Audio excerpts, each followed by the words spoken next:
কাজে নেওয়া হচ্ছে না, অথচ বাইরে থেকে অন্য কাউকে নিয়ে এসে কাজ দেওয়া হচ্ছে। মালদার ছেলেরা কাজে যাবে কেরালা, তামিলনাড়ু আর দিল্লি আর মহারাষ্ট্র। আমরা আমাদের দাবি মালদার যতগুলো কলকারখানা 100% মালদার ভূমিপুত্রদের, মালদার বেকার যুবকদের, লোকাল যারা রেসিডেন্ট, যারা ওখানে লোকালি বসবাস করে, এই মালদার ভূমিপুত্রদেরকে চাকরি কাজ দিতে হবে 100%, এবং তাদের সামাজিক সুরক্ষার ব্যবস্থা নিতে হবে। তাদের যে সরকারি নিয়মাবলী আছে, আইনের যে নিয়মাবলী আছে সেই অনুসারে দিতে হবে, তাদেরকে পার্মানেন্ট দিতে হবে। এই সমস্ত বিভিন্ন দাবি দাওয়া নিয়ে আমরা আন্দোলন চালাচ্ছি।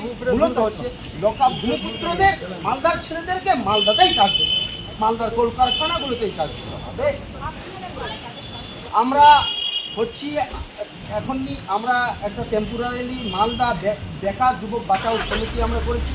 আমি মূলত পাশে আছি আইনি পরামর্শদাতা হিসেবে।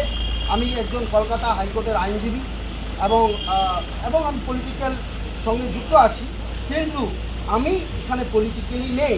এখানে আমি আমার ভাইয়ের, আমার জেলার ছেলে, আমার যুবকদের ছেলে, তাদের ব্যথা, তাদের করুণ দশা, সেটাকেই ব্যক্ত করার জন্য আমরা রয়েছি। আমাদের সঙ্গে আমাদের এই আন্দোলনকে সমর্থন করেছেন মুর্শিদাবাদ ট্রেড ইউনিয়ন, বিড়ি শ্রমিক ট্রেড ইউনিয়ন, এটা সমর্থন করেছে, যেটা বনজিৎ যে মহাশয় রয়েছেন, আমি আশফাক আহমেদ রয়েছি।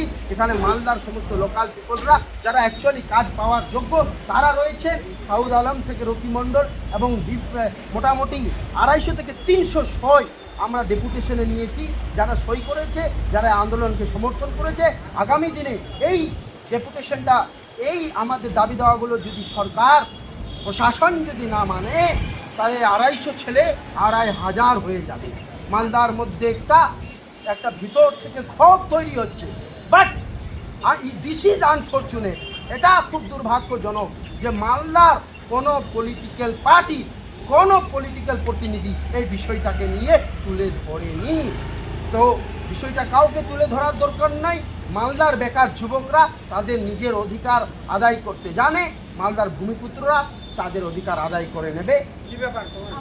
আমার নাম আশফাক আহমেদ, আমি মালদার ভূমিপুত্র, কলকাতা হাইকোর্টের আইনজীবী।